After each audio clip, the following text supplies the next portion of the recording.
பொங்கல் திருநாள். பொங்கல் திருநாள்னா இது ஏதோ அறுவடை திருநாள் அப்படின்னு சொல்லுவோம். அதாவது வருஷம் பூரா நாம் பாடுபட்டு அதனுடைய பலனை அனுபவிக்கிற நாள் அப்படிங்கிறது நாம் சொல்லிட்டு இருக்கிறது. இது முக்கியமாக இது ஒரு நன்றி அறிவிப்பு நாள் அப்படின்னு சொல்லுவாங்க.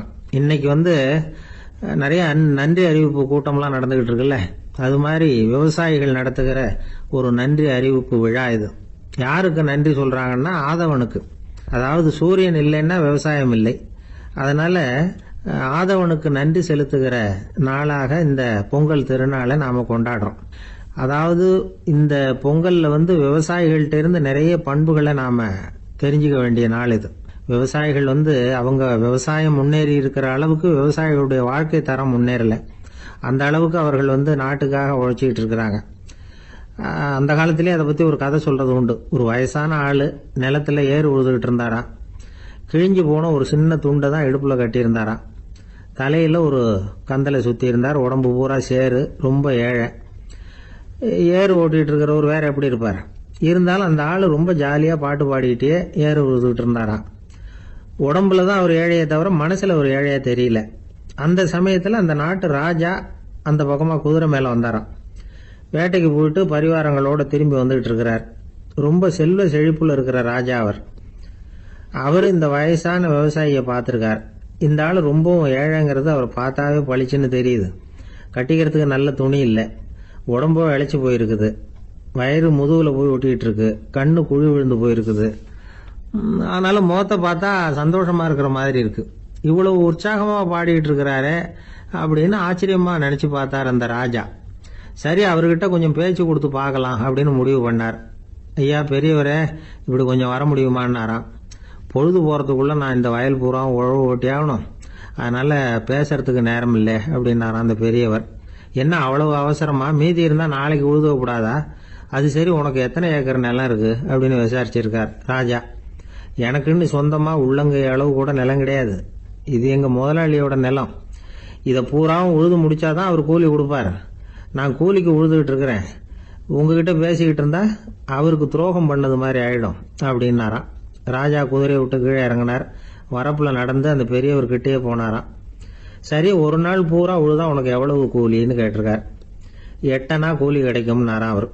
இது ரொம்ப காலத்துக்கு முன்னாடி நடந்த ஒரு சம்பவங்கிறதுனால அப்ப 8 அணா கூலிங்கிறது ரொம்ப பெருசு.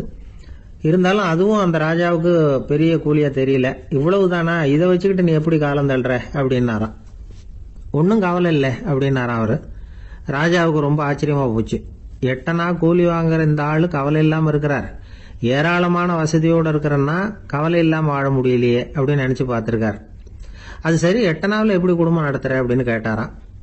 எனக்கு கிடைக்கிற 8 அணாவில் 2 அணா குடும்பத்துக்கு செலவழிக்கிறேன், 2 அணா பழைய கடனுக்கு கொடுக்குறேன், 2 அணா தர்மம் செய்யறேன், 2 அணா வட்டிக்கு கொடுக்குறேன், ஒரு குறையும் இல்லைன்னாராம். ராஜாவுக்கு ஒன்றும் புரியல. எனக்கு ஒன்றும் புரியலேன்னு இருக்காரு. ஐயா, எனக்கும் என் மனைவிக்கும் 2 அணா செலவாகுது. வயசான அம்மா அப்பா இருக்கிறாங்க, சின்ன வயசுல என்னை காப்பாத்தினவங்க அவங்க. அந்த கடனுக்கு 2 அணா செலவாகுது, அது பழைய கடன். என் தங்கச்சி ஒருத்தி ஆதரவு இல்லாத நிலைமையில தன்னுடைய மகனோட என் வீட்டுல இருக்கிறா. அவளுக்கும் அவள் மகனுக்கும் 2 அணா செலவு பண்றேன், அது தர்மம். எனக்கு 2 பிள்ளைங்க இருக்கிறாங்க, அவங்களுக்கு 2 அணா செலவு பண்றேன், அது வட்டிக்கு கொடுக்கறது மாதிரி. பிற்காலத்துல அவங்க எங்களை காப்பாத்துவாங்க. அந்த வகையில நான் திருப்தியோட வாழ்ந்துகிட்டு இருக்கிறேன் அப்படின்னாராம். ராஜாவுக்கு அர்த்தம் புரிய ஆரம்பிச்சுதான். அந்த பெரிய நிலத்தை விலை கொடுத்து வாங்கி அந்த பெரியவருக்கே தானமா கொடுத்துட்டாராம். இப்போ உழுதவருக்கே நிலம் சொந்தமாயிட்டது. அன்னையிலிருந்து அரசனுக்கும் ஆறுதல் கிடைச்சுதான். இப்படி ஒரு கதை சொல்லுவாங்க. 8 அணா வருமானத்தை வச்சுக்கிட்டு எப்படி காலத்தை தள்ளுறதுன்னு சொல்றதுக்காக இந்த கதையை சொல்றதாக யாரும் தப்பா நினைச்சுக்க கூடாது. கிடைக்கிறத எப்படி பங்கு போடுறார், எப்படி திருப்தியா வாழறார் அப்படிங்கிறது தான் முக்கியம். அது மாதிரி இன்றைக்கு இந்த பொங்கல் திருநாள்ல உழவர்கள் மனசு மகிழ்ச்சியா இருந்ததுன்னா அது எல்லாரும் மகிழ்ச்சியா இருக்கிறது மாதிரி அர்த்தம். அதனால அவர்கள்ட்ட இருந்து நாம பாடம் கத்துக்கணும். சில உழவர்கள் தங்கள் நிலத்துல விளையறத தாங்கள் சாப்பிட மாட்டாங்க. அடுத்தவங்கள்ட்ட வித்துட்டு சந்தையில போய் வேற அரிசி வாங்கிட்டு வந்துதான் இவங்க சாப்பிடுவாங்க. அப்படிப்பட்ட விவசாயிகள்லாம் இது உண்டு. பங்கிடுகிற பண்பை உழவர்கள்ட்ட இருந்து கற்றுக்கொள்ளுங்கள் அப்படிம்பாங்க. ஒரு ஆள் நிம்மதியா மகிழ்ச்சியா இருந்தானா, உங்க நிம்மதிக்கும் மகிழ்ச்சிக்கும் என்ன காரணம்னு கேட்டிருக்காரு இன்னொருத்தர். என்கிட்ட இருந்தது பூராவையும் என் பிள்ளைங்களுக்கு சமமா பங்கு போட்டு கொடுத்துட்டேன், எனக்குன்னு எதுவுமே வச்சுக்கல, அதுதான் நிம்மதிக்கு காரணம்னு இருக்கான். உங்ககிட்ட இருந்தது எவ்வளவு இருந்தது அப்படின்னு கேட்டிருக்காரு அவரு. மொத்தமாக ஒரு 50,000 ரூபா இருக்கும் அப்படின்னு இருக்கான். அவ்வளவும் பணமாகவே இருந்ததா அப்படின்னு கேட்டிருக்காங்க அவங்க. இல்லைங்க, அவ்வளவும் கடன், அதை தான் பிரித்து கொடுத்துருக்கேன் பிள்ளைங்க கிட்ட அப்படின்னு நானும். அவன் ஒரு வயசான அம்மா ஒரு நாள் ஃபோன் பண்ணாங்க. ஐயா, நான் இந்த தகவல் நிகழ்ச்சியை தினமும் கேட்குறேன், உங்ககிட்ட ஒரு கேள்வி கேட்கணும் அப்படின்னாங்க. என்னங்க அப்படின்னோம். எனக்கு சொந்தமாக ஒரு நல்ல வீடு இருக்குது, வேணுங்கிற அளவுக்கு பணமும் இருக்குது, கணவரும் ரொம்ப நல்லவர், ரிட்டையர் ஆகி வீட்டில் தான் இருக்கிறார், பிள்ளைங்கள்லாம் பெரிய பெரிய உத்தியோகத்தில் இருக்கிறாங்க, அதில் ஒருத்தன் ஐஏஎஸ், பணம்லாம் கூட நிறைய கொண்டாந்து கொடுக்குறாங்க. அப்படி இருந்தும் என் மனசில் நிம்மதி இல்லை, வாழ்க்கையில் ஒரு நிறைவு இல்லை அப்படின்னாங்க. ஏன்னு கேட்டோம். அதைத்தான் நான் உங்களை கேட்குறேன், ஏன் அப்படி அப்படின்னு திருப்பி கேட்குறாங்க. எங்களுக்கு ஒன்றும் புரியல, கொஞ்ச நேரம் குழம்பி போயிட்டோம். இருந்தாலும் அதை அவங்கக்கிட்ட காட்டிக்காம கொஞ்சம் சாமர்த்தியமா, ஏம்மா உங்கள் மனசில் நீங்கள் ஏதோ ஒன்று எதிர்பார்க்குறீங்க, அது நிறைவேறல அப்படி தானே அப்படின்னு கேட்டோம். ஆமாம் அப்படின்னாங்க. அதுக்கப்புறம் அவங்கக்கிட்ட கொஞ்சம் மனம் விட்டு பேசுகிறப்போ தானாக விஷயம் வெளியில் வந்தது. அதாவது அவங்க பிள்ளைங்க பெரிய பெரிய உத்தியோகத்தில் இருக்கிறதுனால அவசர அவசரமாக வந்து பார்த்துட்டு ஓடுறாங்களாம். ஆசையாக அம்மான்னு கூப்பிட்டுக்கிட்டு கிட்ட உட்காந்து கொஞ்ச நேரமாவது என்கிட்ட பேசினா தானே என் மனசு கொஞ்சம் நிம்மதியாக இருக்கும். அது அவங்களுக்கு தெரிய மாட்டேங்குதே அப்படிங்கிறாங்க. இதுதான் அவங்களுடைய ஏக்கம். இந்த ஏக்கம் அந்த தாயின் மனசில் இருந்துகிட்டு இருக்குது. இப்படி மகனுடைய அன்புக்காக மட்டுமே ஏங்குற தாய்மார்கள் பல பேர் இருக்கிறாங்க இந்த உலகத்தில். இதை நினைக்கிறப்போ ஒரு வெளிநாட்டு நாடோடி கதை ஞாபகத்தில் வருது. அதாவது கடவுள் படைப்பு தொழிலில் ரொம்ப மும்முரமாக ஈடுபட்டுக்கிட்டு இருந்தாராம். மீன்களை படைச்சாராம், பறவைகளை படைச்சாராம், விலங்குகளை படைச்சாராம். அவருக்கு திருப்தி ஏற்படலை. அதுக்கப்புறம் மனிதர்களை படைச்சிருக்கிறார். அப்பவும் அவருக்கு மன நிறைவு ஏற்படலையா. கடைசியாக தன்னுடைய சக்தி முழுசையும் பயன்படுத்தி குறையே இல்லாத அளவுக்கு ஒரு படைப்பை உருவாக்கினாராம். அந்த உன்னதமான ஒரு படைப்பு அதுதான் பெண், அதாவது தாய். இப்படி உருவாக்கி எல்லாரையும் இந்த உலகத்தில் விட்டுட்டாராம். அதுக்கப்புறம் கொஞ்ச காலம் கழிச்சு தன்னுடைய தேவியை அழைச்சிக்கிட்டு இந்த பூலோகத்துக்கு வந்திருக்கிறார். தன்னுடைய குறையில்லாத படைப்பாகிய பெண்ணை பார்த்தாராம். ஏம்மா, உனக்கு இன்னும் ஏதாவது குறை இருந்தா சொல்லு, அதையும் நிவர்த்தி பண்ணி விடுறேன் அப்படின்னாராம். அந்த அம்மா பார்த்துருக்காங்க. சுவாமி, எனக்கு நீங்க கொடுத்துருக்கிறது 2 கை, என்னுடைய பிள்ளைகளுக்கு சேவை செய்யறதுக்கு இந்த 2 கை பத்தலை, அதனால இன்னும் ஒரு 2 கை கொடுத்தா தேவலை அப்படின்னாங்களாம். கடவுள் பார்த்தார். அதனால என்ன, அப்படியே செஞ்சு விடலாம், இதோ அதுக்கான வரம் கொடுத்துட்டேன் அப்படின்னார். அந்த அம்மாவுக்கு இப்போ 4 கை ஆயிட்டுது. 4 கையாலையும் குழந்தைகளுக்கு சேவை செய்ய ஆரம்பிச்சுட்டாங்க. கடவுள் திருப்தியா திரும்பி போனார். அதுக்கப்புறம் கொஞ்ச காலம் கழிச்சு மறுபடியும் திரும்பி வந்தார் தேவியோட. பெண்ணை பார்த்தார். இப்போ என்னம்மா சந்தோஷம் தானே அப்படின்னாராம். அதுக்கு அந்த அம்மா, சந்தோஷம்தான், இருந்தாலும் இப்போ எனக்கு இருக்கிற 2 காலும் போதில்லை, இன்னும் ஒரு 2 கால் இருந்தால் தேவையில்லை, நிறைய ஓடி ஆடி பிள்ளைகளுக்காக வேலை செய்ய வேண்டியிருக்குது அப்படின்னாங்களாம். சரின்னு சொல்லி 4 கால் இருக்கிறது மாதிரி செஞ்சுட்டு போயிட்டார் கடவுள்.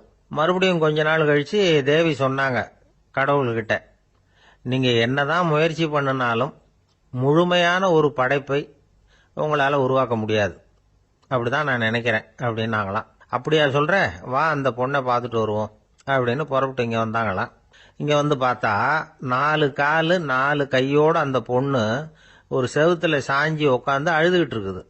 இப்போ தேவி அந்த பொண்ணை சுட்டி காட்டி கடவுள்கிட்ட கேட்டாங்களாம், ஏங்க நீங்கள் அந்த பொண்ணுக்கு கையை கொடுத்தீங்க, காலை கொடுத்தீங்க, சரி, அந்த கண்ணீரையும் எதுக்காக கொடுத்தீங்க அப்படின்னு கேட்டாங்களாம்.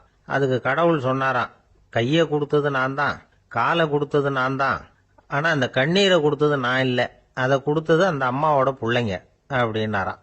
இன்னைக்கும் அப்படித்தான் பல பிள்ளைங்க அவங்க அம்மாவுக்கு கண்ணீரை தான் கொடுத்துக்கிட்டு இருக்கிறாங்க.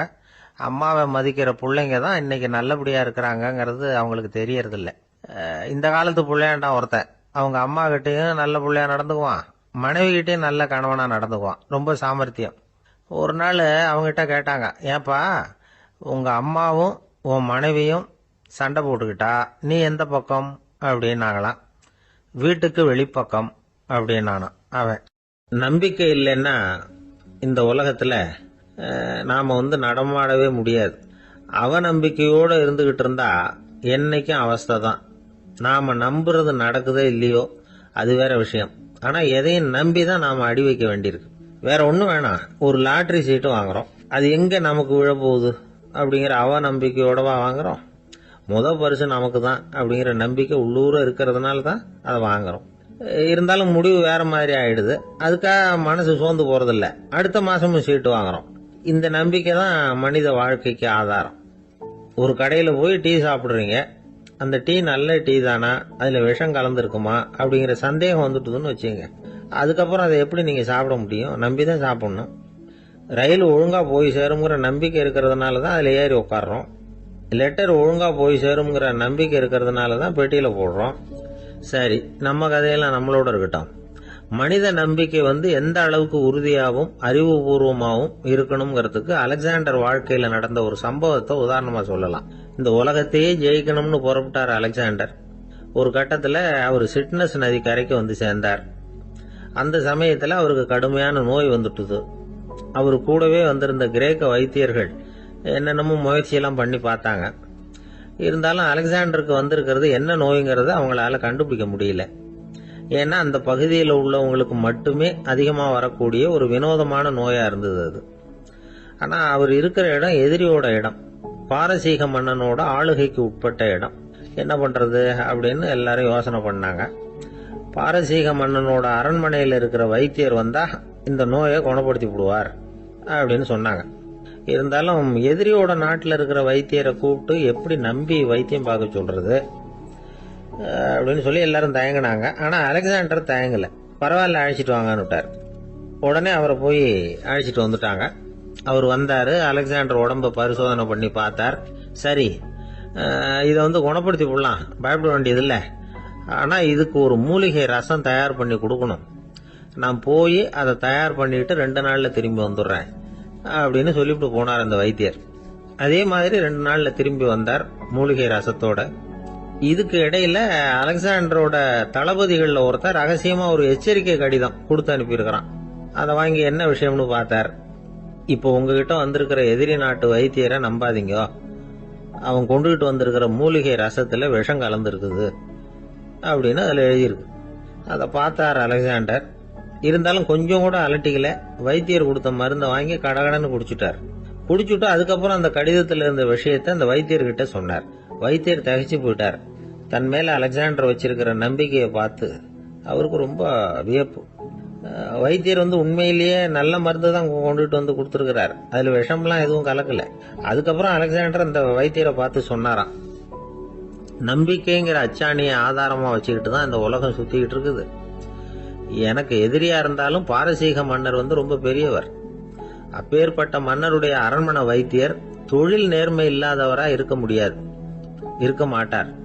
அப்படி இருந்தா அவரை அரண்மனை வைத்தியரா வச்சிருக்கவே மாட்டாங்க அப்படின்னு நம்பினேன். என்னுடைய நம்பிக்கை வீண் போகல அப்படின்னாராம். இதுதான் மானுட நம்பிக்கைங்கிறது. இந்த காலத்திலயும் இது மாதிரி இந்த மானுட நம்பிக்கையை ரொம்பவும் சாமர்த்தியமா கையாளுகிற கெட்டிக்காரங்க சில பேர் இருக்கிறாங்க. ஒரு இந்த காலத்து குரு, அவருக்கு ஒரு சிஷ்யன். குரு முன்னாடி அந்த சிஷ்யன் ரொம்ப பணிவா நின்று, குருவே உங்க கையால விஷத்தை கொடுத்தாலும் அதை வாங்கி மடமடன்னு குடிச்சிருவேன் அப்படின்னா. உன்னுடைய குரு பக்தியை மெச்சினேன் அப்படின்னாரு குரு. அதுக்கு அந்த சிஷ்யன், அப்படி இல்லை குருவே, உங்ககிட்ட சிஷ்யனா இருக்கிறத விட உங்க கையால விஷத்தை வாங்கி குடிச்சு விடுறது ரொம்ப நல்லது, அதனாலதான் அப்படி சொன்னேன் அப்படின்னா. அந்த காலத்துல அண்ணாமலை ரெட்டியார்னு ஒருத்தர் இருந்தார். அவர் வெங்கனூர் அப்படிங்கிற கிராமத்துல இருந்தார். அங்க இருந்து விருத்தாசலம் கோவிலுக்கு தவறாம போயிட்டு வந்துகிட்டு இருந்தார். இடையில வெள்ளாறு, அதுல ஒரு சமயம் வெள்ளம் வந்துட்டுது. இவரால் போக முடியல. அதோட விளைவு வெங்கனூர்லயே ஒரு கோவில் கட்டணும் அப்படின்னு முடிவு பண்ணார், சிவாலயம். அந்த சமயத்துல வடநாட்டுல பஞ்சம். அதனால அங்க இருந்த பல சிற்பிகள் தென்னாட்டை நோக்கி வர ஆரம்பிச்சாங்க. அவங்க வெங்கனூர் வழியா வர்றது தெரிஞ்சதும் இவர் போய் பார்த்தார். இங்க ஒரு கோவில் கட்டணும், அதுக்கு நீங்க உதவணும்னார். பஞ்ச காலத்துல இப்படி ஒரு வாய்ப்பு கிடைச்சதுல அவங்களுக்கும் ரொம்ப மகிழ்ச்சி. உற்சாகத்தோட ஒத்துக்கிட்டாங்க. ஆலய திருப்பணி ஆரம்பமாச்சு. அவங்களுக்கு வேண்டிய எல்லா வசதிகளையும் இவர் செஞ்சு கொடுத்தார். அவங்களுக்கு எந்த குறையும் இல்லாம பாத்துக்கிட்டார். அது மட்டும் இல்ல, ஒவ்வொரு நாளும் அங்க வருவாரு. உங்களுக்கு என்ன வேணும், எது வேணும்னு கேட்பாரு. ஏதாவது குறை இருந்தா சொல்லுவாங்க, உடனே தீர்த்து வைப்பார். இவரும் கேட்பாரு, எந்த குறையா இருந்தாலும் என்கிட்ட சொல்லுங்க அப்படின்னு சொல்லுவார். அதை தவிர இவராகவே கவனிச்சும் அவங்களுக்கு என்னென்ன தேவைங்கிறத கண்டுபிடிச்சு அதையெல்லாம் கொடுத்துக்கிட்டு இருப்பார். என்ன தேவைன்னாலும் அதை நிறைவேற்றி வச்சிருவார்.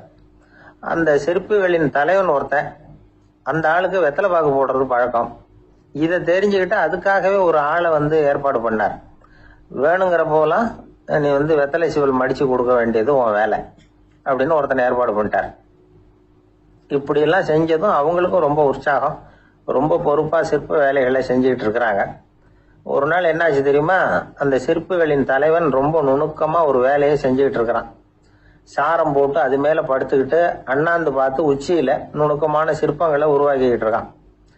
சிற்பியின் கவனம் செதறப்படாதுங்கிறதுனால இவரு மெதுவா சத்தம் போடாம கிட்ட போய் நின்று அதை கவனிச்சுக்கிட்டு இருக்கிறார். அந்த சிற்பி வழக்கம் போல வெத்தலை பாக்குக்காக இடது கையை கீழே நீட்டினான். அந்த சமயம் பார்த்து அவருக்கு தாம்பூலம் கொடுக்கறவன் அங்க இல்ல, எங்கேயோ போயிருக்கிறான். அண்ணாமலை ரெட்டியார் என்ன பண்ணாரு தெரியுமா? தனக்காக கொடுக்கப்பட்ட தாம்பூலத்தை வாங்கி சிற்பியின் கையில கொடுக்கறாரு. அவன் வாங்கி போட்டுக்கிட்டான். இது என்ன இன்னைக்கு வெத்தலை சீவல் வேற மாதிரி இருக்குது, வாசனை தாம்பூலமா இருக்குது அப்படின்னு யோசனை பண்ணிட்டு கீழே திரும்பி பாக்குறார். பார்த்தா ரெட்டியார் மறுபடியும் சிற்பி கை நீட்டும் பொழுது கொடுக்கறதுக்காக தாம்பூலத்தை மடிச்சு வாங்கி வச்சுக்கிட்டு தயாரா நிக்கிறார். சிற்பிக்கு அதிர்ச்சி. உடனே பொத்துன்னு கீழே குதிச்சான். ஐயா, என்ன இது நீங்களா அப்படின்னா. இவர் சொன்னார், நான் ஒன்றும் தப்பு பண்ணலையே, உன்னுடைய கை புண்ணியம் செஞ்ச கை, கோயில் கட்டுற கை, அந்த கைக்கு தாம்பூலம் கொடுக்கறதுல என்ன தப்பு அப்படின்னாராம். ஏற்கனவே பஞ்சத்தில் அடிபட்டு வந்த எங்களை நீங்க ஆதரிச்சதே பெரிய விஷயம். இந்த செயல் என்ன ஒரு பெரிய கடனாளி ஆகிவிட்டது. ஐயா, எங்களுக்கு உணவு உடை இதை மட்டும் நீங்க கொடுத்தா போதும், ஊதியம்னு எதுவும் வாங்க மாட்டோம் அப்படின்னு நானும். அந்த சிற்பி எவ்வளவோ வற்புறுத்தியும் எதுவும் வாங்கிக்கலையாம். இந்த செய்தியை தமிழ் தாத்தா டாக்டர் ஊவேசா சொல்லியிருக்கிறார். அந்த காலத்துல எப்படிப்பட்டவங்க எல்லாம் வாழ்ந்திருக்கிறாங்க பாருங்க. இந்த காலத்துல ஒருத்தர் கோவில் கட்டினார், வேலை செய்யற எல்லாருக்கும் சாப்பாடு போடுவார். சிற்ப வேலை செஞ்சுட்டு சாப்பிட வர்ற ஒவ்வொருத்தர் கையையும் அன்பா பிடிச்சு முத்தம் கொடுத்து உள்ள அனுப்புவார். அந்த கைகளுக்கு நீங்க கொடுக்குற மரியாதையாது அப்படின்னு கேட்டாங்க. அடா, அது இல்லைங்க, ஏற்கனவே முதல் பந்தியில சாப்பிட வந்தவன் மறுபடியும் வர்றானான்னு கண்டுபிடிக்கிறதுக்காக கையை பிடிச்சு மோந்து பாக்குறேன் அப்படின்னாராம் அவர். ஒரு ஊர்ல ஒரு ஞானி இருக்கிறார், ரொம்ப பெரிய ஞானி, ரொம்ப வயசாயிட்டுது. கடைசி காலத்துல அவர்கிட்ட சில பேர் வந்தாங்க. உங்க குரு யார் அப்படின்னு கேட்டாங்க. அவர் நிமிர்ந்து பார்த்தார். எனக்கு ஆயிரக்கணக்கான குருமார்கள் உண்டு, அவங்க பேரெல்லாம் சொல்லணும்னா இந்த காலம் பத்தாது. ஆனா முக்கியமான ஒரு 3 பேரை பத்தி மட்டும் உங்களுக்கு சொல்றேன் அப்படின்னாராம். அப்புறம் சொன்னார், அந்த 3 பேர்ல ஒருத்தன் ஒரு திருடன். ஒரு சமயம் ஒரு பாலைவனம் வழியா நான் போய்கிட்டு இருந்தேன். அப்போ வழி தவறி போய் ஒரு கிராமத்துக்கு போயிட்டேன். அது இருட்டு நேரம், நடு ராத்திரி, ஊரே உறங்கி போச்சு. அந்த நேரத்துல ஒரு ஆள் மட்டும் ஒரு வீட்டு சுவத்துல ஏதோ பண்ணி உள்ள நுழையறதுக்கு முயற்சி பண்ணிட்டு இருக்கிறான். அவன்கிட்ட போய் நான் இன்னைக்கு இங்க எங்க தங்க முடியும் அப்படின்னு கேட்டேன். அதுக்கு அவன், இந்த ராத்திரி வேளையில அது ரொம்ப சிரமம், ஒரு திருடனோட உங்களால தங்க முடியும்னா நீங்க என்னோட தங்கலாம் அப்படின்னா. நான் அவங்க கூட 1 மாசம் தங்கி இருந்தேன். ஒவ்வொரு நாள் ராத்திரியும் இப்ப நான் என்னுடைய வேலைக்கு போறேன், நீங்க ஓய்வு எடுத்துக்கங்க அப்படின்னு சொல்லிட்டு போவான். அவன் திரும்பி வந்த உடனே உனக்கு ஏதாவது கிடைச்சுதான்னு நான் கேட்பேன். அதுக்கு அவன், இன்னைக்கு ராத்திரி ஒண்ணும் இல்ல, நாளைக்கு மறுபடியும் முயற்சி பண்ணுவேன் அப்படின்பா. எப்பவும் அவன் நம்பிக்கை இழந்ததே கிடையாது, எப்பவும் சந்தோஷமாவே இருப்பான்.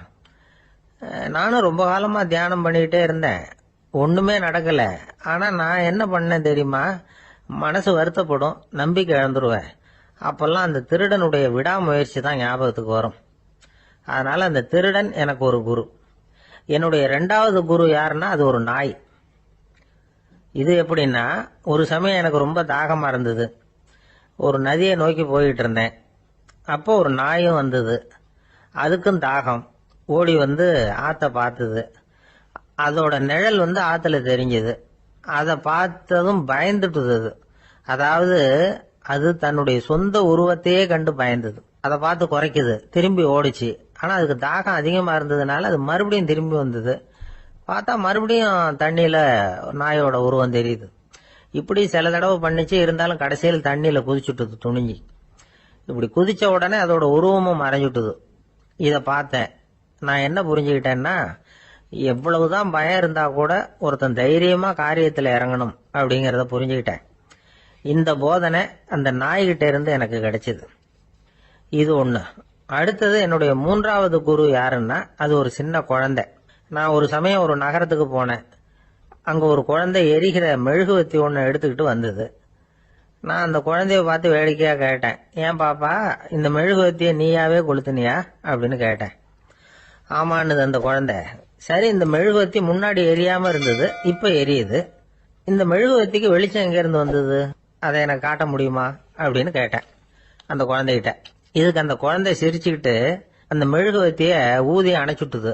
அதுக்கப்புறம் என்ன பார்த்து கேட்டுது, இப்ப இந்த மெழுகுவத்தியின் வெளிச்சம் போனதை பாத்தீங்க இல்லையா, அது எங்க போச்சுன்னு எனக்கு சொல்லுங்க அப்படின்னுது. அந்த குழந்தை இப்படி கேட்டதும் என்கிட்ட இருந்த ஆணவம் அழிஞ்சுட்டுது. நான் படிச்சதெல்லாம் அந்த வினாடியில சுக்கு நூறா போயிட்டுது. என்னுடைய முட்டாள்தனத்தை நான் உணர்ந்தேன் அப்படின்னு இவ்வளவு அந்த ஞானி விவரமா சொன்னாராம். அதனால நாம இன்னார்கிட்ட இருந்துதான் இதை கத்துக்கணுங்கிறது இல்ல, யாருகிட்ட இருந்தும் எதையும் கத்துக்கலாம். நம்மால் ஒருத்தன் ஒரு நாய் வளர்த்துக்கிட்டோம்னா அந்த நாய்க்கு வால் கிடையாது, யாரோ ஏற்கனவே வெட்டி எடுத்துட்டாங்க. இந்த நாய் தான் சார் எனக்கு குரு, அதுகிட்டே இருந்து கூட நான் பாடம் கத்துக்கிட்டு இருக்கிறேன் அப்படின்னா, அப்படி என்ன கத்துக்கிட்டேன் இந்த வால் இல்லாத நாய்கிட்ட இருந்து அப்படின்னு கேட்டோம். நாம யாருகிட்டையும் வாலாட்டக்கூடாது அப்படிங்கிற பாடத்தை அதுகிட்ட இருந்து தான் நான் கத்துக்கிட்டேன் அப்படின்னா. ஒரு ராஜா ஊரெல்லாம் சுத்தி பார்த்துட்டு வரலாம்னு ஒரு நாள் புறப்பட்டு போனார். ஒரு இடத்துல தறி நெசவு வேலை ரொம்ப மும்முரமா நடந்துகிட்டு இருந்தது. ஒரு பெரியவர் தறியால நெசவு வேலை செஞ்சுக்கிட்டு இருந்தார். பக்கத்துல ஒரு அழகான பொண்ணு உட்காந்து நூலை சுத்திக்கிட்டு இருக்குது. ராஜா அந்த பெரியவரை பார்த்து யார் இந்த பொண்ணுன்னு விசாரிச்சார். ராஜா அப்படி கேட்டதும் அவருக்கு ரொம்ப பெருமையா போயிட்டுது. ஏன்னா உட்கார்ந்து இருந்தது அவரோட மகள். அரசே, இது என்னுடைய மகள், இவ வேகமா நூல் தெரிக்கக்கூடியவள், வைக்கோல எடுத்து இவ தெரிச்சா கூட அது எல்லாம் பவுனிழையா வெளியில வரும் அப்படின்னு ஒரு ராசி இவளுக்கு அப்படின்னு ரொம்ப பெருமையா ராஜா கிட்ட சொன்னார். ராஜா இதை கேட்டதும் அசந்துட்டார். அப்படியா, இவ்வளவு அழகும் சாமர்த்தியமும் உள்ள இந்த பொண்ணு என்னோட வரட்டுமே, இவளை என் மருமகளா ஆக்கிக்கிறேன் அப்படின்னார் ராஜா. அந்த பெரியவருக்கு ஒன்னும் புரியல. ஏதோ கொஞ்சம் பெருமையா சொல்ல போவ அது இப்படி ஆயிட்டுதே அப்படின்னு கவலைப்பட்டார். இருந்தாலும் ராஜா பேச்ச தட்ட முடியுமா, மகளை அனுப்பி வச்சுட்டார். ராஜா அந்த பொண்ணை அரண்மனைக்கு அழைச்சிட்டு வந்தாரு. அங்க ஒரு அறையில வச்சு பூட்டி விட்டார். அந்த ரூம் நிறைய வைக்கோல கொண்டாந்து போட்டு அடைச்சாங்க. 3 ராட்டைகள் வேற வச்சிருந்தாங்க. நாளைக்கு பொழுது விடியறதுக்குள்ள நீ இந்த வைக்கோலையெல்லாம் தங்க இழைகளா மாத்தி காட்டணும். நாளைக்கு காலம்பரம் வந்து நான் இந்த அறை கதவை திறப்பேன். உன் தகப்பன் சொன்னது மாதிரி எல்லாம் தங்கமா மாறி இருக்கணும், இல்லைன்னா நீ உயிர் தப்ப முடியாது அப்படின்னு உத்தரவு போட்டார். பாவம் அந்த பொண்ணு என்ன பண்ணும், பகல் பூரா அழுதுகிட்டே உட்காந்துருக்குது. ராத்திரி பூராவும் தூக்கம் வரல. மறுநாள் அதிகாலை நேரத்துல யாரோ கதவை தட்டுற சத்தம் கேட்டுது. பயந்துகிட்டே கதவை திறக்கிறா. திறந்து பார்த்தா வெளியில 3 அவலட்சணமான பெண்கள். ஒருத்திக்கு வந்து கால் அகலமா முறை மாதிரி இருக்கு, இன்னொருத்திக்கு கட்டை விரல் கரண்டி மாதிரி பெருசா இருக்குது, 3வது பொண்ணுக்கு உதடு தடிச்சு ரப்பர் மாதிரி தொங்கிக்கிட்டு இருக்கு. யார் நீங்க, உங்களுக்கு என்ன வேணும் அப்படின்னு கேக்குது இந்த பொண்ணு. நாங்க உங்களுக்கு உதவி செய்யறதுக்கு தான் வந்திருக்கிறோம் அப்படின்னு சொல்லி உள்ள வந்தாங்க. உட்கார்ந்தாங்க. கொஞ்ச நேரத்துக்குள்ள உள்ள இருந்த வைக்கோலை எல்லாம் தங்க இழைகளா மாத்தி கொடுத்துட்டு போயிட்டாங்க. காலையில ராஜா வந்தார், பார்த்தார். ஆகா பேஷுனார். இன்னும் கொஞ்சம் வைக்கோலை கொண்டாந்து அந்த ரூம்ல போட சொன்னார். இந்த வைக்கோலையும் இன்னைக்கு தங்கமா மாத்தி விடு, நாளைக்கு மறுநாள் உனக்கும் இளவரசனுக்கும் கல்யாணம்னு சொல்லிவிட்டார். இன்னைக்கு ராத்திரி அந்த 3 பொண்ணுங்களும் வந்தாங்க. வைக்கோல பொண்ணு இழைகளா மாத்தினாங்க, புறப்பட்டாங்க. இந்த பொண்ணு அவங்க காலில் விழுந்து வணங்கினா. என் உசுரை காப்பாத்தினீங்க, உங்களுக்கு நான் என்ன கைமாறு செய்ய போறேன் அப்படின்னா. பயப்படாத, நீ விரும்பினா எங்களுக்கு ஒரு உதவி செய்யலாம். உன்னுடைய கல்யாணத்துக்கு நாங்க 3 பேரும் வரோம். நீ எங்களை வந்து வரவேற்று ராஜா கிட்டையும் இளவரசர்கிட்டையும் நாங்க வந்து உன்னோட பெரியப்பா பொண்ணுங்கன்னு சொல்லி அறிமுகப்படுத்தி வை, நாங்க விருந்து சாப்பிட்டுட்டு போயிடுறோம் அப்படின்னாங்க. ரொம்பவும் சந்தோஷமா சரின்னு ஒத்துக்கிட்டா. கல்யாண நாள் வந்தது. கல்யாணம் ரொம்ப கோலாகலமா நடந்துகிட்டு இருக்கு. எல்லா தேசத்து ராஜா ராணிகளும் வந்துகிட்டு இருக்கிறாங்க. அந்த 3 அவலட்சணமான பொண்ணுங்களும் வந்து சேர்ந்தாங்க. யார் இவங்கன்னு கேட்டார் ராஜா. என் பெரியப்பா பொண்ணுங்க அப்படின்னா அந்த பொண்ணு.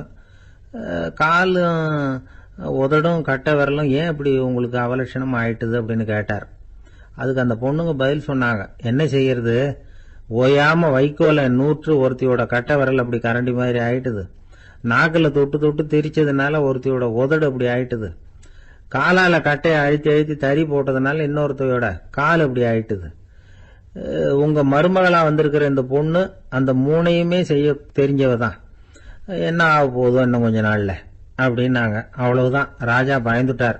அம்மா, இன்னையிலிருந்து நீ இளவரசனின் மனைவி, நீ எப்பவும் அழகா இருக்கணும், அதனால நீ இனிமே வைக்கோலை திரிக்கவே கூடாது அப்படின்னு உத்தரவு போட்டார். அவளை இக்கட்டான சூழ்நிலையிலிருந்து காப்பாத்தின அந்த 3 பொண்ணுங்களும் சந்தோஷமா திரும்பி போயிட்டாங்களாம். சுவாமி சின்மயானந்தர் இந்த கதையை சொல்லி இருக்கிறார். தன்னலம் மறந்து சுயலாபத்தை தியாகம் செய்யறது வைக்கோல்ல இருந்து தங்க இழைய நூக்கிறது மாதிரி அப்படிங்கிறார் அவர்.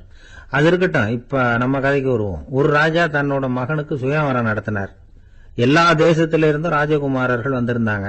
ராஜகுமாரிய கல்யாணம் பண்ணிக்கலாம்ங்கிற ஆசையில சுயம்பர மண்டபத்திலிருந்து எல்லா ராஜகுமாரர்களும் அலறி அடிச்சுக்கிட்டு வெளியில ஓடி வந்துட்டு இருக்கிறாங்களாம்.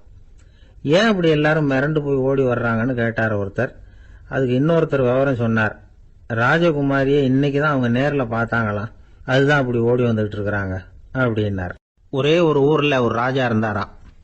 அவர் நிறைய சம்பாதிக்கணும்னு திட்டம் போட்டார். தனக்காக சம்பாதிக்கணும்னு நினைக்கல, தன்னுடைய நாட்டுக்காக சம்பாதிக்கணும் அப்படின்னு நினைச்சார்.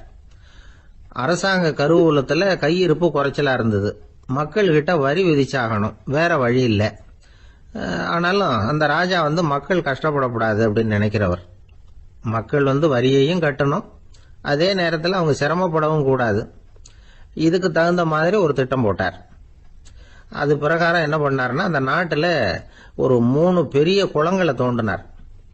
அது நிறைய தண்ணீரை நிரப்புனார். அதுக்கப்புறம் எங்கேயோ தேடி பிடிச்சி 3 விதமான மீன்களை கொண்டுகிட்டு வந்தார். அந்த 3 குளங்கள்லையும் விட்டார். அதை ஒவ்வொரு குளத்திலையும் ஒவ்வொரு விதமான மீன்கள். அந்த மீன்களுக்கு அபூர்வமான ஒரு சக்தி உண்டு. அது எப்படின்னா, அந்த குளத்துல குளிக்க வர்றவங்களுக்கு அந்த மீன்கள் கடிக்கும் பொழுது வலி ஏற்படுறதில்லை. அதுக்கு பதிலா மகிழ்ச்சி நிறைந்த ஒரு இனிமையான உணர்வை அவங்க அனுபவிச்சாங்க. அது எப்படின்னா, இந்த முதல் குளத்துல இருந்த மீன்களால கடிக்கப்படும் பொழுது ஒரு விதமான இன்ப மயக்கத்துல திளைச்சிருக்கிறது மாதிரி உணர்வு. இந்த 2வது குளம் இருக்க, அதுல இருக்கிற மீன் கடிச்சதுன்னு வைங்க, மக்களுக்கு எப்படி இருக்கும்னா, கால்களே தரையில படாம அப்படியே ஆகாயத்துல மிதக்கிறது மாதிரி ஒரு உணர்வு. அதை அனுபவிக்கிறாங்க. 3வது குளத்துல இருக்கிற மீன் கடிச்சதுன்னா அவங்க எல்லாம் அப்படியே கோடீஸ்வரரா மாறிட்டதாக ஒரு உணர்வு. அதை அவங்களால அனுபவிக்க முடியுது. இப்படி ஒரு அபூர்வமான மீன் அது, அந்த 3 வகை. இப்படி இருந்தா மக்கள் அந்த குளங்கள்ல குளிக்கிறதுக்கு ஆசைப்படாம இருப்பாங்களா? அதனால கூட்டம் கூட்டமா அலமோத ஆரம்பிச்சுட்டாங்க. ஒவ்வொரு குளத்தின் கரையிலேயும் கியூ வரிசையில் நிக்க ஆரம்பிச்சுட்டாங்க. அந்த நாட்டு மன்னர் என்ன பண்ணாருன்னா, ஒவ்வொரு குளத்தங்கரையிலையும் ஒரு ராஜாங்க அதிகாரியை உட்கார வச்சார்.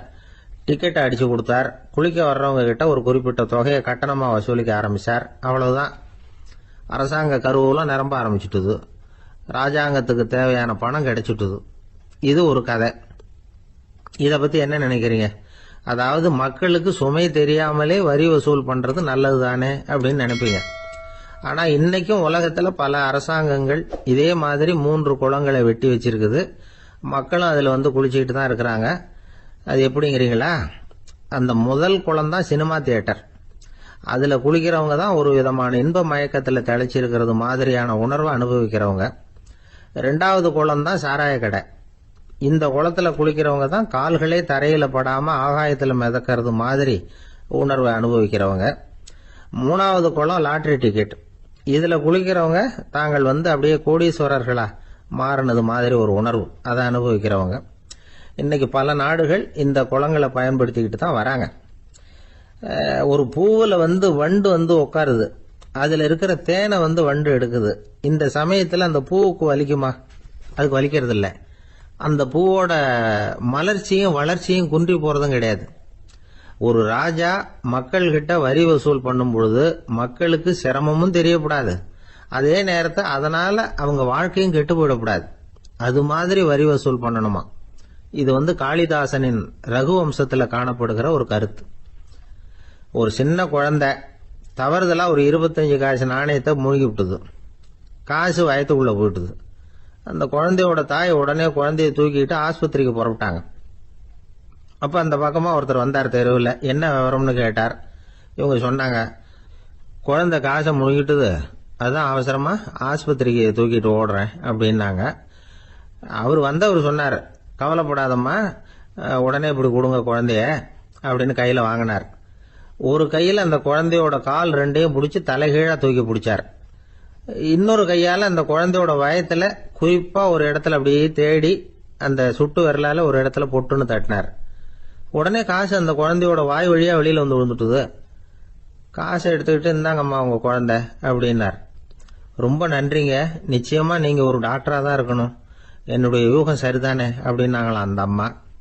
அதுக்கு அவர், இல்லைங்க, நான் ஒரு இன்கம் டாக்ஸ் ஆபீசர், வருமான வரி அதிகாரி அப்படின்னு சொல்லிவிட்டு போனாராம்.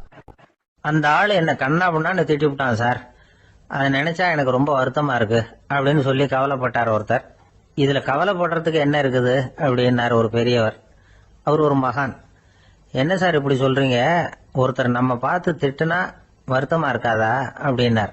அது எப்படி வருத்தமா இருக்கும், திட்டுறதுங்கிறது என்ன, அது வெறும் சத்தம் தானே அப்படின்னார் அந்த பெரியவர். நம்ம ஆளுக்கு தலையை பிச்சுக்கலாம் போல இருந்தது. இருக்காது அப்படின்னா நமக்கு அப்படித்தானே தோணுது. அந்த பெரியவர் சொல்றது ரொம்ப பெரிய விஷயம். அதை நாம புரிஞ்சுக்க முயற்சி பண்ணலாம்னா நடைமுறை வாழ்க்கைக்கு அது ஒத்து வர்றது மாதிரி தெரிய மாட்டேங்குது. இருந்தாலும் அந்த பெரியவர் அதுக்கு என்னதான் விளக்கம் கொடுக்கறாருன்னு பாப்போமே. ஒரு ரயில் போயிட்டு இருக்கு, அதுல ஒரு சாது போயிட்டு இருக்கார். அந்த ரயில் அவரு ஹரித்வாரம் போயிட்டு இருக்காரு. அவரு ரயில்ல ஏகப்பட்ட கூட்டம். நம்ம ஊர் ரயில் கேட்க வேணும், டிக்கெட் வாங்கிட்டு கொஞ்சம் பேர், வாங்காத கொஞ்சம் பேர். அது என்னத்துக்கு அனாவசியமா டிக்கெட் அப்படிங்கிற நினைப்புல பாதி பேர். இந்த கூட்டத்துக்கு மத்தியில அந்த சாதுவும் போயிட்டு இருக்கிறார். உட்கார்றதுக்காக இருந்த இடத்துல ஒரு ஆள் படுத்திருக்கிறான், கொஞ்சம் முரட்டு ஆசாமி. அவன் காலு பக்கத்துல கொஞ்சோண்டு இடம் பாக்கி இருந்தது. அந்த இடத்துல இந்த சாது உட்கார்ந்திருந்தார். மெதுவா உட்காந்துக்கிட்டார் போய். ஆனா அந்த ஆளு ராத்திரி பூரா இவரை காலால உதச்சிக்கிட்டே இருக்கிறான்.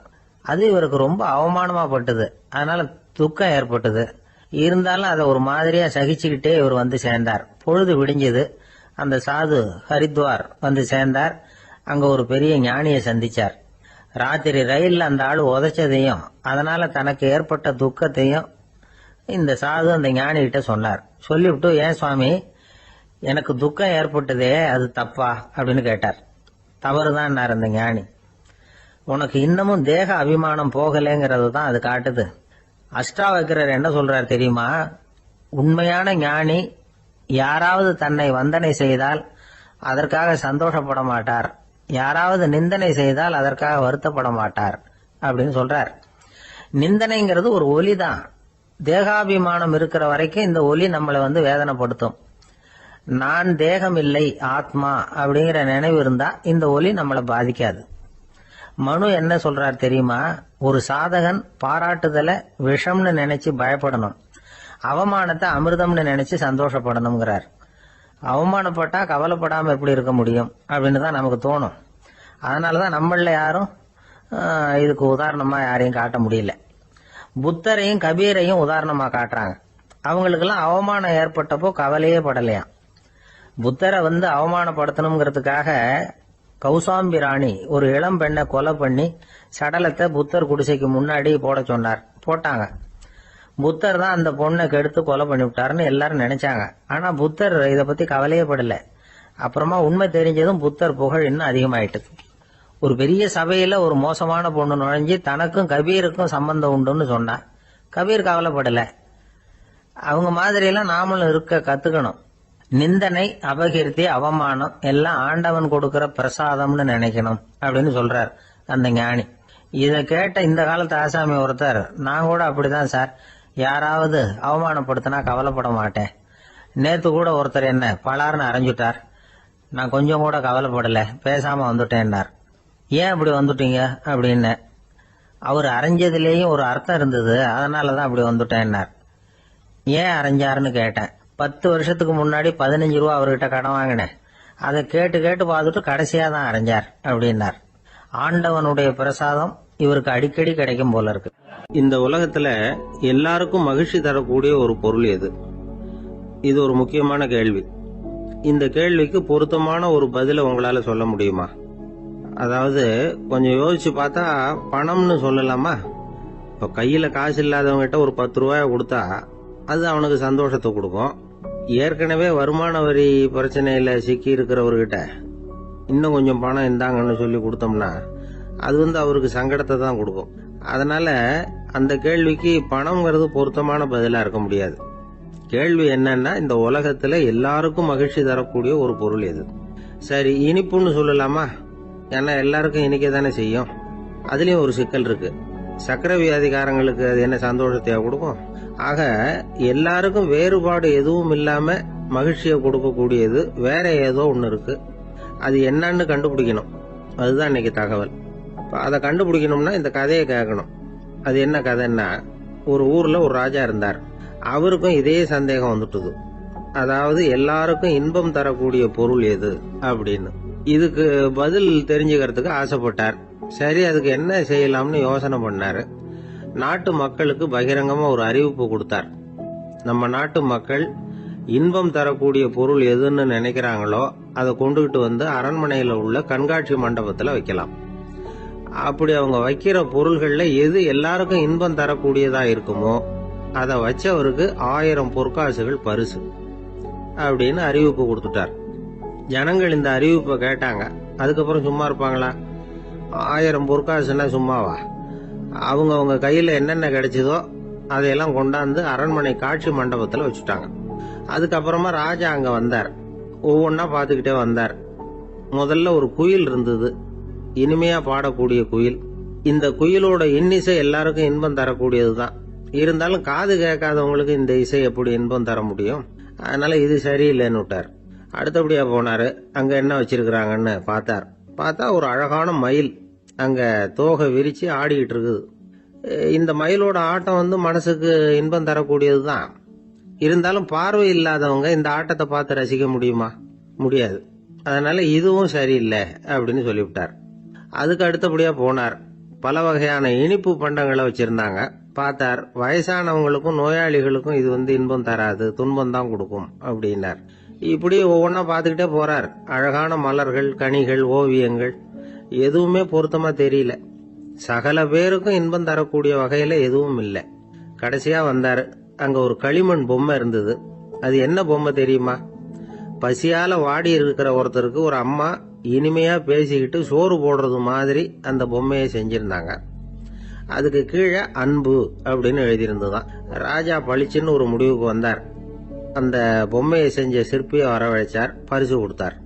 அன்பு ஒண்ணுதான் எல்லாருக்கும் இன்பம் அளிக்கக்கூடிய பொருள். காது கேட்காதவங்களும் அதை கேட்க முடியும், பார்வை இல்லாதவங்களும் அதை பார்க்க முடியும், குழந்தைகளும் அதை உணர முடியும் அப்படின்னு அதுக்கு விளக்கம் கொடுத்தார் அந்த மன்னர். இந்த உலகத்துல எல்லாருக்கும் மகிழ்ச்சி தரக்கூடிய ஒரு பொருள் அன்பு தான். அதை புரிஞ்சுக்கிட்டு தான் சில கணவன்மார்கள் மனைவி பேர்ல ரொம்ப அன்பை காட்டிக்கிறது வழக்கம். ஒரு வீட்டு வாசப்படி பக்கமா மழைக்கு ஒதுங்கினார் ஒருத்தர். மழை தூரிக்கிட்டு இருந்தது, இருட்டு நேரம். அந்த வீட்டுல இருந்தவர், இன்னைக்கு ராத்திரி வேணும்னா இங்கேயே தங்கிட்டு காலையில போங்க அப்படின்னார். உடனே இவரு சொன்னார், ரொம்ப நன்றிங்க, ஒரு 10 நிமிஷத்துல இதை வந்துடுறேன் அப்படின்னு சொல்லிவிட்டு எங்கேயோ ஓடினார். 10 நிமிஷம் கழிச்சு திரும்பி வந்தார். ஆமா, எங்க போயிட்டு வந்தீங்கன்னு கேட்டார் வீட்டுல இருந்தவர். நேரா எங்க வீட்டுக்கு போய் மனைவி கிட்ட இன்னைக்கு ராத்திரி இங்கேயே தங்கிக்கிறேன்னு சொல்லிவிட்டு வந்துட்டேன் அப்படின்னார் அவர். அன்புல இது ஒரு ரகம். எதிர்காலத்தை நினைச்சா எனக்கு ரொம்ப பயமா இருக்கு சார் அப்படின்னு சொல்றவங்க நிறைய பேர் இருக்கிறாங்க. அதாவது பயப்படாத மனிதர்கள்னு யாருமே கிடையாது. ஒவ்வொருத்தருக்கும் ஒவ்வொரு விதமான பயம் இருந்தாலும் ஒட்டுமொத்தமா பாக்குறப்போ மனிதனுக்கு 6 விதமான பய உணர்வுகள் வரலாம் அப்படின்னு பெரியவங்க சொல்றாங்க. எல்லா விதமான பயமும் இந்த 6 வகைக்குள்ள அடக்கம். அந்த 6 வகை பயமும் 6 எதிரிகள் மாதிரியாம். 6 எதிரிகளையும் புரிஞ்சுக்கிட்டோம்னா போதும், வாழ்க்கையில சுலபமா வெற்றி அடைய முடியும். சரி, அந்த 6 வகை பயம் என்னென்ன அப்படின்னு பார்ப்போம். முதல்ல வறுமை பற்றிய பயம், 2வது பழிச்சொல் பற்றிய பயம், 3வது உடல் நலம் பாதிப்பு பற்றிய பயம், 4வது என்னன்னா காதல் தோல்வி, 5வது முதுமை, 6வது மரணம். அதாவது பயப்படுறதுங்கிறது ஒரு மனநிலை தான். இந்த மனநிலையை கட்டுப்படுத்த முடியும், திசை திருப்ப முடியும். சரி, இந்த பயங்களின் அறிகுறிகள் எப்படி இருக்கும்? வறுமை பற்றிய பயம் அப்படின்னு முதல்ல சொன்னோம் இல்லையா, அந்த பயத்தின் அறிகுறிகளை தெரிஞ்சுக்குவோம். எதுலேயும் அக்கறை இல்லாம இருக்கிறது, ஒரு குறிக்கோள் இல்லாம இருக்கிறது, வறுமையை சகிச்சுக்கிறது, வாழ்க்கையில கிடைக்கிறது எதுவா இருந்தாலும் ஆட்சேபனை இல்லாமல் ஏத்துக்கிறது, மனசாலும் உடம்பாலும் சோர்ந்து போயிருக்கிறது, ஆர்வம், முனைப்பு, கற்பனை திறன் எதுவுமே இல்லாம இருக்கிறது. இதெல்லாம் தான் அந்த வறுமை பற்றிய பயத்தின் அறிகுறிகள். அந்த அடுத்தது ஒண்ணு பார்த்தோமே, பழிச்சொல் பற்றிய பயம். அதாவது அடுத்தவங்க நம்மளை குறை சொல்லி விடுவாங்களோ அப்படிங்கிற பயம். இதுக்கு அறிகுறி என்ன தெரியுமா? புதியவர்களை சந்திக்கிறதுக்கு பயப்படுறது, முடிவு எடுக்க முடியாம குழம்புறது, பிரச்சனைகளை தவிர்க்க விரும்புறது, தாழ்வு மனப்பான்மை, வரவுக்கு மீறி செலவு செஞ்சு இமேஜை உயர்த்திக்கிறது, குறிக்கோள் இல்லாத வாழ்க்கை. இதெல்லாம் தான் அதுக்கு அறிகுறிகள். மூணாவது பயம் உடல் நலம் பாதிப்பு பற்றிய பயம், அதாவது நோய் பற்றிய பயம். ஒரு உண்மை என்ன தெரியுமா? டாக்டரை சந்திக்கிற மனிதர்கள்ல 75% பேர் தங்களுக்கு நோய் வந்துட்டுதுங்கிற கற்பனையில இருக்கிறவங்களாம். நிஜமாவே நோய் கிடையாது அவங்களுக்கு. இந்த பயத்தின் அறிகுறிகள் என்னன்னா, வியாதிக்கான அறிகுறிகள் தன்னிடம் இருக்கிறதாக நினைச்சுக்கிறது, எந்த நேரமும் வியாதியை பத்தியே பேசி பேசி மனசை அங்கேயே வச்சிருக்கிறது, நோய் சம்பந்தமான செய்திகளை படிச்சு நமக்கு இப்படி ஆயிடுமோ அப்படின்னு வேதனைப்படுறது. இதெல்லாம் தான் அதுக்கு அறிகுறிகள். நாலாவது பயம் காதல் தோல்வி. இது ரொம்ப வேதனை, உடம்பையும் மனசையும் சீரழிச்சு விடும். ஆண்களை விட பெண்கள் தான் இந்த பய உணர்வுல அதிகமா பாதிக்கப்படுறாங்க. அஞ்சாவது முதுமை பற்றிய பயம். ஆறாவது மரண பயம், வயசான காலத்துல எப்படி சமாளிக்கிறது அப்படிங்கிற பயம். ஆக இதையெல்லாம் நாம புரிஞ்சுக்க வேண்டியது ரொம்ப அவசியம். இந்த 6 வகை பயங்களை சரியா புரிஞ்சுக்கிட்டு நாம நடந்துக்கணும். வாழ்க்கையின் முன்னேற்றத்துக்கு இந்த பயங்கள் முட்டுக்கட்டே ஆயிடக்கூடாது. உழைச்சி பணம் சேர்க்கணும், உற்சாகமா மனசை வச்சுக்கணும். மனசை கட்டுப்படுத்துகிற மார்க்கம் தெரிஞ்சுக்கிட்டா போதும், எல்லாம் சரியா வந்துடும். நம்ம ஆள் ஒருத்தன் சொன்னான், சார் எனக்கு வறுமை பற்றிய பயம்தான் இருந்தது, ஒரே ராத்திரியில 30,000 ரூபாய் தயார் பண்ணிவிட்டேன், இப்ப எனக்கு இன்னொரு பயம் வந்துட்டுதுன்னா. என்ன பயம்னு கேட்டாங்க. போலீஸு கண்டுபிடிச்சிருமோங்கிற பயம்னா. இது இந்த பயத்துல அடங்காது. அதனால அஞ்சி அஞ்சி சாவார், அஞ்சாத பொருள் இல்லை அப்படின்னு பாரதி சொன்னார் இல்லையா? அது மாதிரி பயத்தை புரிந்து கொண்டு அதற்கு தகுந்த மாதிரி நம்முடைய வாழ்க்கையை அமைத்துக் கொள்ள வேண்டும். அப்படி அமைத்துக் கொள்ளுகிறவர்களுக்கு வெற்றி நிச்சயம். ஒரு சின்ன பையன் என்னை தேடிட்டு ஓடி வந்தான். ஒரு கதை சொல்லுங்கன்னா, சொந்தமா எதுவும் தெரியாத என்ன, உங்களுக்கு சொந்தமா எதுவும் தெரியாதுன்னு எனக்கும் தெரியும் அப்படின்னா. இந்த பையன் அடிக்கடி என்கிட்ட வந்து கதை கேட்கிறவன், அதனால என்னோட ரகசியம்லாம் அவனுக்கு அத்துப்படி. அதனால தான் அவ்வளவு தெளிவா அடிச்சு விடுறான். சரி, இப்ப என்ன செய்யலாம்னு, பழைய கதை ஏதாவது ஒண்ணு சொல்லுங்களேன்னா. உனக்கு கிருஷ்ணதேவராயரை தெரியுமான்னு. அவர்கிட்ட நேரில் பழக்கம் இல்லை, ஆனா அவரை பத்தி புஸ்தகத்துல படிச்சிருக்கேன்னா. சரி, இவன்கிட்ட மேற்கொண்டு பேச்சு கொடுத்தா நம்மள ஒரு மாதிரி ஆக்கி விடுவான் அப்படிங்கறத யூகம் பண்ணிட்டு அவனை உட்கார வச்சு கடைசி வரைக்கும் குறுக்க பேசக்கூடாது அப்படின்னு ஒரு கண்டிஷனையும் போட்டுட்டு அந்த கதையை சொன்னேன். ஒரு சமயம் கிருஷ்ணதேவராயர் சமஸ்தானத்துக்கு ஒரு பெரிய வித்வான் வந்து சேர்ந்தாராம். என்னோட போட்டி போடுறதுக்கு இந்த ஊர்ல யாராவது இருக்கீங்களா அப்படின்னு சவால் விட்டாராம். அந்த ஊர்ல இருந்த பெரிய பெரிய வித்வான்லாம் இது ஏதுடா வம்பா போச்சுன்னு நினைக்க ஆரம்பிச்சுட்டாங்க. யாரும் அந்த ஆளோட போட்டி போடுறதுக்கு தயாரா இல்லை. எல்லாரும் நடுங்கிட்டு இருக்கிறாங்க. அந்த நேரத்துல ஒருத்த மட்டும் தைரியமா முன்னுக்கு வந்தான். அது யாருன்னா தெனாலிராமன். அந்த சமஸ்தானத்துல விகட கவி அவன். என்ன அனுப்புங்க போட்டிக்கு, நான் ஜெயிச்சு காட்டுறேன்னா. உனக்கு அவ்வளவு தைரியம் இருக்குதா அப்படின்னு கேட்டாங்க. தைரியம் மட்டும்தான் என்கிட்ட இருக்குது, ஆனா தைரியம் இருந்தா அதிர்ஷ்டம் தேடிட்டு வருங்கிறது எனக்கு தெரியும் அப்படின்னா. அடுத்த நாள் போட்டி ஆரம்பமாச்சு. அந்த பெரிய வித்வான் வந்து நின்னார். தெனாலிராமன் எதிரில் வந்து நின்னா. அந்த வித்வான் ஒரு விரல காட்டினார். தெனாலிராமன் பதிலுக்கு 2 விரல காட்டினான். வித்வான் 3 விரல காட்டினார். இவன் உடனே 4 விரல காட்டினான். உடனே 5 விரல காட்டினார் அவரு. தெனாலிராமன் உடனே தன்னுடைய கை முஷ்டியை காட்டினான், கையை மூடி காட்டினான். அவ்வளவுதான். அந்த பெரிய வித்வான் கிருஷ்ணதேவராயர் காலில் விழுந்தார். நான் தோத்துட்டேன், என் தோல்வியை ஒத்துக்கிறேன் அப்படின்னு சொல்லிவிட்டார். கிருஷ்ணதேவராயர் அவரை தனியா அழைச்சிட்டு போய் என்ன நடந்ததுன்னு விசாரிச்சார். அந்த வித்வான் விளக்கம் கொடுத்தார். ஆண்டவன் ஒருவன் தான் உண்டுங்கிறத விளக்கறதுக்காக நான் ஒரு விரல காட்டினேன். அப்படி இல்ல, சக்தியை சேர்த்தா சக்தி சிவன் 2 பேர் உண்டுன்னு உங்க வித்வான் 2 விரல காட்டினார். மூர்த்திகள் 3 பேருங்கிறதுக்காக நான் 3 விரல காட்டினேன். வேதங்கள் 4ன்னு சொல்லி ஒரு 4 விரல காட்டினார். பஞ்சபூதங்கள் 5ன்னு நான் 5 விரல காட்டினேன். அதையெல்லாம் அடக்கி ஆளணும்னு சொல்லி அவர் கையை மூடி உறுதியா காட்டினாரு. அடடா, உங்க வித்வானுக்கு எப்பேற்பட்ட அறிவு, அவர் தான் ஜெயிச்சார், நான் தோத்துட்டேன் அப்படின்னார் அவர். அப்படி சொல்லிவிட்டு அவர் போயிட்டார். அதுக்கப்புறம் தெனாலிராமனை கூப்பிட்டு என்னப்பா நடந்தது அப்படின்னு கேட்டாராம். அதுக்கு தெனாலிராமன் விளக்கம் கொடுத்துருக்கிறான். அவன் முதல்ல என்ன கொன்னுடுவேன்னு அந்த வித்வான் ஒரு விரல காட்டினான். உடனே ஒரு 2 கண்ணையும் தோண்டி போடுவேங்கிறதுக்காக நான் 2 விரல காட்டினேன். உனக்கு நாமம் போட்டுருவேன்னு சொல்லி 3 விரல காட்டினான். அதை அழிச்சிருவேன்னு 4 விரல காட்டினேன். உன்னை அரைஞ்சிருவேன்னு அவன் 5 விரல காட்டினான். நான் உங்களை குத்தி போடுவேன்னு சொல்லி கையை மூடி காட்டினேன் அப்படின்னா. இப்ப பாருங்க, ஜெயிச்சது யார்? தைரியம் மட்டும் இருந்துட்டா அதிர்ஷ்டம் தானா தேடி வருங்கிறது எவ்வளவு உண்மையா போச்சு. அதனால நாம எப்பவும் தைரியமா இருக்கணும்னு சொல்லிவிட்டு என் எதிரில் கதை கேட்டுட்டு உட்காந்துருந்த சின்ன பையனை பார்த்தேன். அவன் என்னை நிமிர்ந்து பார்த்தான். அவன் தன்னோட கை கால் ரெண்டையும் ஒரு மாதிரியா என் முன்னால தூக்கி 20 விரல காட்டினான். எனக்கு ஒன்றும் புரியல. இதுக்கு என்னப்பா அர்த்தம்னு கேட்டேன். இதே கதையை இதுக்கு முன்னாடி என்கிட்ட 20 தடவை நீங்க சொல்லியிருக்கீங்கன்னு அர்த்தம் அப்படின்னா. ஒரு குரு, இளம் சீடர்கள் எதிரில் உட்கார்ந்துருக்கிறாங்க. குரு பாடம் நடத்திக்கிட்டு இருக்கிறார். சீடர்களுக்கு ஒரு ஆசை, அதாவது ஒரு முக்கியமான மந்திரத்தை நம்ம குருநாதர்கிட்ட இருந்து கத்துக்கணும் அப்படிங்கிறது அவங்க ஆசை. அது என்ன மந்திரம்னா, இறந்தவரை உயிர்ப்பிக்கக்கூடிய புனித மந்திரம். அதாவது செத்தவங்களுக்கு மீண்டும் உயிர் உண்டாக்குகிற மந்திரம். குருவே, தயவு பண்ணி அந்த மந்திரத்தை எங்களுக்கு உபதேசிக்கணும் அப்படின்னு கேட்டாங்க. அது ரொம்ப ஆபத்தானது, அது என்னத்துக்கு உங்களுக்கு வேண்டாமேன்னாராம் குரு. எங்களுடைய நம்பிக்கை உறுதிப்படுறதுக்காகத்தான் கேட்கிறோம், வேற ஒன்றும் இல்லை அப்படின்னு நாங்களாம் சீடர்கள். பக்குவப்படாத அறிவுங்கிறது ரொம்ப ஆபத்தானது அப்படின்னாராம் குரு. இது சீடர்களுக்கு புரியல. அது எப்படிங்க பக்குவப்படாத அறிவு ஆபத்தானதுன்னு சொல்றீங்க, அப்படின்னா என்ன அப்படின்னு கேட்டிருக்காங்க சீடர்கள். குரு அதுக்கு விளக்கம் கொடுத்தாராம். அந்த மந்திரத்தை எப்போ பயன்படுத்தணுங்கிறது முக்கியம். அதை அறியக்கூடிய ஞானம் ஏற்படுகிற வரைக்கும் அதை தெரிஞ்சுக்காம இருக்கிறது தான் நல்லது, இல்லைன்னா ஆபத்துன்னாராம். ஆனா அந்த சீடர்கள் அதை கேட்கற மாதிரி இல்லை, ரொம்ப பிடிவாதம் பண்ண ஆரம்பிச்சுட்டாங்க. சரி வாங்க சொல்றேன்னாரு குரு. எல்லாரும் வந்தாங்க.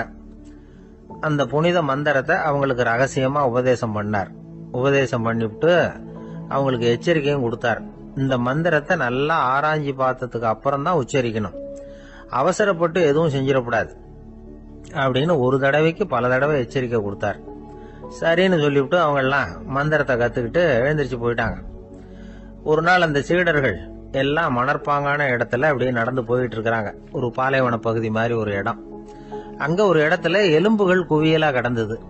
உடனே இந்த சீடர்கள் முன்ன பின்ன யோசிக்காம, தியானமும் பண்ணாம, அந்த மந்திரத்தோட பயனை சோதிச்சு பார்க்கணும் அப்படின்னு நினைச்சுக்கிட்டு அந்த மந்திரத்தை உச்சரிக்க ஆரம்பிச்சுட்டாங்க. அவ்வளவுதான். உடனே என்னாச்சு தெரியுமா? அந்த எலும்புகள் எல்லாம் ஓநாய்களா மாறி அவங்கள துரத்த ஆரம்பிச்சுட்டுது. சீடர்கள் எல்லாம் தலைதெறிக்க ஓட ஆரம்பிச்சுட்டாங்க. ஓநாய்களும் விடல, அவங்கள துரத்தி பிடிச்சி கடிச்சு குதற ஆரம்பிச்சுட்டுது. அப்பதான் அந்த சீடர்களுக்கு குரு சொன்ன அறிவுரையோட அர்த்தம் புரிஞ்சுது. பக்குவப்படாத அறிவு ஆபத்தானது அப்படிங்கிறது. அதனால இதுல இருந்து நாம தெரிஞ்சுக்க வேண்டியது என்னன்னா, நாம நம்ம அறிவை வளர்த்துக்கிட்டா மட்டும் போதாது, அந்த அறிவை எப்போ எப்படி பயன்படுத்தணும் அப்படிங்கிற பக்குவமும் நமக்கு வரணும். அப்பதான் வாழ்க்கை நல்லபடியா அமையும், இல்லைன்னா இடைஞ்சல் தான். இந்த காலத்துல சில சின்ன பிள்ளைங்களுக்கே அறிவு ரொம்ப பக்குவப்பட்டிருக்குங்கிறத உணர முடியுது. ஒரு சின்ன பையன் பள்ளிக்கூடத்துல மார்க் லிஸ்ட் கொடுத்தாங்க, வாங்கிக்கிட்டு அவசரமா வீட்டுக்கு ஓடினான். எதிரில் வந்த ஒருத்தர் கேட்டார், என்ன அவசரம், ஏன் இப்படி வேகமா ஓடுறேன்னார். எங்க அம்மா கிட்ட அடி வாங்கணும், அதுக்காக தான் ஓடுறேன்னா. அடி வாங்கறதுக்கா இவ்வளவு அவசரம்னார் அவரு. அப்படி இல்லைங்க, நான் போறதுக்குள்ள எங்க அப்பா வீட்டுக்கு வந்துட்டாருன்னா அவர்கிட்ட அடி வாங்க வேண்டியிருக்கும், அதை அவாய்ட் பண்றதுக்காக இப்படி ஓடுறேன் அப்படின்னு நானா. ஒரு மனிதர், அவர் யாருக்கிட்டே தொலைபேசியில பேசிட்டு இருக்கிறார். கொஞ்சம் தூரத்துல நாம நிக்கிறோம். எட்டத்துல இருந்துகிட்டு அவரை கவனிக்கிறோம். அவர் போன்ல பேசுறத, அவர் பேசுகிற வார்த்தைகள் என்ன அப்படிங்கறது நம்ம காதுல விழல. ஆனாலும் அவர் பேசிக்கிட்டு இருக்கிறது நல்ல செய்தியா கெட்ட செய்தியா அப்படிங்கறத நம்மால யூகிக்க முடியும். மகிழ்ச்சியான செய்தியை பேசும்போது முகம் மலருது, புன்னகை பூக்குது. இதுல ஒண்ணு நீங்க கவனிக்கணும், தொலைபேசியில நாம பேசுறப்போ நம்மோட பேசுறவர் எதிரில் இல்ல, அவர் தொலைபேசி வழியா நம்ம குரலை மட்டும்தான் கேட்க போறார், நம்ம முகத்தை அவர் பார்க்க போறது இல்ல. அப்படி இருந்தும் அப்ப நம்ம முகம் ஏன் மலரணும் அப்படின்னா, இதுதான் உடல் மொழி, பாடி லாங்குவேஜ் அப்படின்னு சொல்றாங்க. நம்ம அறியாமலேயே நம்ம உடம்பு செய்திகளை தெரிவிக்குது பாருங்க, அதுதான் உடல் மொழி. ஒரு மனிதர் தொலைபேசியில பேசிக்கிட்டு இருக்கிறத நீங்க தூரத்துல இருந்து கவனிச்சுக்கிட்டே, அவர் நண்பரோட பேசுறாரா, மனைவியோட பேசுறாரா, குழந்தையோட பேசுறாரா, இல்ல மேல் அதிகாரி கிட்ட பேசுறாரா, அல்லது அவருக்கு கீழே பணிபுரிகிறவர்கள் கிட்ட பேசுறாரா அப்படிங்கறத கண்டுபிடிக்கலாம். அதுக்கு காரணம் அவருடைய உடல் மொழி.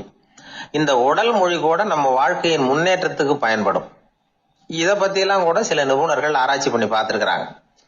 அவங்க சில விவரங்களை சொல்றாங்க. குறிப்பா ஒருத்தர் தன்னுடைய நாற்காலியில கிட்டத்தட்ட படுத்துக்காத குறையா உட்கார்ந்துருக்கிறாருன்னு வச்சுக்கோங்க. எதிர இருக்கிறவர் பேசுறது அவருக்கு பிடிக்கலன்னு அர்த்தமா.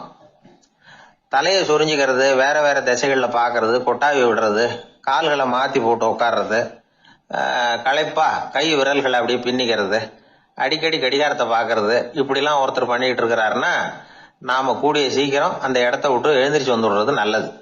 ஏன்னா இதெல்லாம் அவருடைய சலிப்பு, சோர்வு, ஆர்வமின்மை இதுக்கு அடையாளங்கள். நம்முடைய பேச்சு அவரை சலிப்படைய வச்சுட்டதுன்னு அர்த்தம். அவர் ரொம்பவும் சோர்ந்து போயிட்டாருன்னு பொருள். நம்முடைய பேச்சில் அவருக்கு ஆர்வம் இல்லைன்னு அர்த்தம். அதே நேரத்தில் நாற்காலியின் நுனியில அமர்ந்து உடலை முன்னுக்கு நகர்த்தி எதிர இருக்கிறவரின் கண்களை பார்த்துக்கிட்டே பேசினாலும் சரி அல்லது பேச்ச கேட்டாலும் சரி, உங்க பேர்ல மற்றவங்களுக்கு உள்ள பிடிப்பு அதிகரிக்கும். நாம எப்படிப்பட்டவர்ங்கிறத நம்ம உடம்பும் நடை உடை பாவனையும் அடுத்தவங்களுக்கு காட்டி கொடுத்துரும். உங்க உடம்பு, உங்க பார்வை, நடை, உட்கார்ற விதம் இதை வச்சுக்கிட்டே நீங்க பொறுப்புள்ளவரா, முரடரா, அலட்சியமானவரா, மரியாதை தெரிஞ்சவரா, அடக்கமானவரா, நம்பிக்கைக்கு உரியவரா, நாணயம் இல்லாதவரா, பயந்தவரா, திறமசாலியா, அப்பாவியா அப்படிங்கறதெல்லாம் கண்டுபிடிச்சிடலாம். அதனால இந்த உடல் மொழியை புரிஞ்சுக்கிட்டு நம்மளை கொஞ்சம் சரிப்படுத்திக்கிட்டோம்னா வாழ்க்கையில சுலபமா பல காரியங்களை சாதிக்க முடியும். ஒரு மனநல மருத்துவமனை, அங்க ஒருத்தர் ஒரு நாற்காலியில உட்காந்துக்கிட்டு கார் ஓட்டுறது மாதிரி அப்படி பாவனை பண்ணிட்டு இருந்தார். ஸ்டேரிங்க திருப்புறது மாதிரி, பின்னாடி வர்ற வண்டியை நிக்க சொல்றது மாதிரி, அப்புறம் இவர் ஒதுங்கிக்கிட்டு அவருக்கு வழி விடுறது மாதிரி, இப்படிலாம் சேட்டைகள் பண்ணிட்டு இருந்தார் மனநல மருத்துவமனையில. இத பார்த்துக்கிட்டு இருந்த ஒருத்தர் பக்கத்துல இருந்த இன்னொருத்தர்கிட்ட கேட்டார், இவர் ஏன் இப்படி பண்றாரு, இவருக்கு ஏன் அப்படி வந்தது நிலைமை அப்படின்னு சொல்லி அவர் விசாரிச்சார். அப்ப அவர் விவரம் சொன்னார். வேற ஒண்ணும் இல்லைங்க, இவருக்கு கார் ஓட்டணும்னு ஆசை ரொம்ப காலமா, அது நிறைவேறாம போயிட்டுது. அதுக்கப்புறம் அவர் மனநோயாளியா மாறிட்டார். இங்க அழைச்சிட்டு வந்தாங்க. இங்க அழைச்சிட்டு வந்ததுல இருந்து அப்படிதான் பண்ணிட்டு இருக்கிறாரு. அவ கார் ஓட்டுறது மாதிரிலாம் பாவனை பண்ணிட்டு இருப்பார், திருப்புறது மாதிரி பண்ணுவார், பின்னாடி வர்றவங்களுக்கு இடம் விடுவார், இப்படிலாம் செய்யறார் அப்படின்னு விவரம் சொன்னாங்க. நீங்க சொல்லப்படாதா, இப்ப நீங்க கார் ஓட்டல, வெறும் நாற்காலியில தான் உட்கார்ந்து இருக்கிறீங்க அப்படின்னு நீங்க சொல்லப்படாதா அவருக்கு அப்படின்னு கேட்டாங்க. அது முடியாதுங்க, ஏன்னா அந்த காரை கழுவுறதுக்காக அவர் தினமும் எனக்கு 10 ரூபா கொடுத்துக்கிட்டு இருக்கிறார் அப்படின்னாராம் அங்க வேலை செஞ்சுக்கிட்டு இருந்த ஒருத்தர். அதனால வாழ்க்கையில நாம இந்த உடல் மொழியை புரிஞ்சுக்கணும். உடல் மொழிங்கிறது இப்ப ஆரம்பத்துல சொன்னது மாதிரி அந்த தொலைபேசியில பேசுறவங்கள தூரத்துல இருந்து பார்த்தாவே அவர் யாருகிட்ட பேசுறாரு, என்ன பேசுறாருன்னு தெரியும். நம்ம முகத்தை நல்லா வச்சுக்கணும். உடல் மொழிய நம்ம புரிஞ்சுக்கிட்டு பயன்படுத்த ஆரம்பிச்சோம்னா எந்த முயற்சி பண்ணினாலும் அதுல வெற்றி நிச்சயம். ஒரு நாள் ஒரு 10-15 பள்ளிக்கூடத்து பிள்ளைங்க தேடிட்டு வந்தாங்க. உங்களை பார்த்துட்டு தான் போகணும், அதுக்காக தான் வந்திருக்கோம்னாங்க. என்ன விஷயம்னு கேட்டோம். நாங்கள்லாம் கூடி ஒரு முடிவு பண்ணியிருக்கிறோம், அதை உங்ககிட்ட சொல்லணும் அப்படின்னாங்க. அதுவும் ஒரு வாண்டு பையன் அதை சொன்னான். என்ன முடிவு அது அப்படின்னு கேட்டோம் ரொம்ப ஆர்வமா. அதை இப்போ சொல்ல மாட்டோம், எங்களுக்கு பிடிக்கிற மாதிரி ஏதாவது ஒரு தகவல் சொன்னால் அதுக்கப்புறம் நாங்கள் அதை சொல்கிறோம் அப்படின்னா அந்த வாண்டு பையன். சரி, சின்ன பையன்கிட்ட இன்னைக்கு வசமாக மாட்டிக்கிட்டோம் அப்படின்னு நினச்சிக்கிட்டு அவங்களுக்கு தகுந்த மாதிரி ஒரு கதை சொல்ல ஆரம்பித்தோம். அது என்ன கதைன்னா, ஒரு பெரிய காடு, அதில் பலவிதமான மிருகங்கள். அந்த காட்டுக்கு ஒரு சிங்கம் தான் ராஜா. எப்பவும் காட்டுக்கு அது தானே ராஜா. ஒரு பெரிய யானைக்கு இது பொறுக்கலை. என்ன இது, எப்போ பார்த்தாலும் இங்கே சிங்கத்துக்கே ராஜா பதவி கிடைக்குது, நான்லாம் எவ்வளவு பலசாலியாக இருக்கிறேன், அப்படி இருந்து எனக்கு அந்த பதவி கிடைக்கலையே அப்படின்னு தனக்குள்ள பொறுமிக்கிட்டே இருந்தது. ராஜா பதவியை நினைச்சு ரொம்ப ஏக்கம், அதுக்கு பதவி மோகம். இந்த சமயம் பார்த்து ஒரு குள்ள நெறி கூட்டம் அதை தேடிட்டு வந்தது. ஐயா பெரியவங்களே, நீங்க இந்த காட்டுக்கு ராஜாவா இருக்க ஆசைப்படுறீங்க, அதுல ஒன்றும் தப்பு இல்லை. ஆனா அதுக்கு முன்னாடி நீங்க எங்க கூட்டத்துக்கு கொஞ்ச நாள் தலைவரா இருங்க, அதாவது ராஜாவா இருங்களேன், உங்களுக்கும் ஒரு ட்ரைனிங் கிடைச்சது மாதிரி இருக்கும் அப்படின்னு சொல்லியிருக்குது இந்த கூட்டம், குள்ளநெறி கூட்டம். இதை கேட்ட உடனே யானைக்கு ரொம்ப சந்தோஷம் தாங்கல. அதுதான் எப்பன்னு பதவிக்காக காத்துக்கிட்டு இருக்குதே. இருந்தாலும் கொஞ்சம் பிகுவோட, சரி நீங்கள்லாம் இவ்வளவு தூரம் என்ன தேடிட்டு கேட்கறதுனால மறுக்க முடியல, அப்படின்னு ரொம்ப ஏதோ அவளுக்கு சிரமப்பட்டு ஒத்துக்கிறது மாதிரி ஒத்துக்கிட்டது. ஏதோ உங்கள் ஆசைக்கு கட்டுப்படுறேன், கொஞ்ச நாள் உங்கள் கூட்டத்துக்கு ராஜாவாக இருக்கிறதுக்கு சம்மதிக்கிறேன் அப்படின்னுது. உடனே அந்த யானை ராஜ நட போட ஆரம்பிச்சுட்டுது. யானை சாதாரணமாக நடந்தாவே எப்படி இருக்குங்கிறது நமக்கு தெரியும்.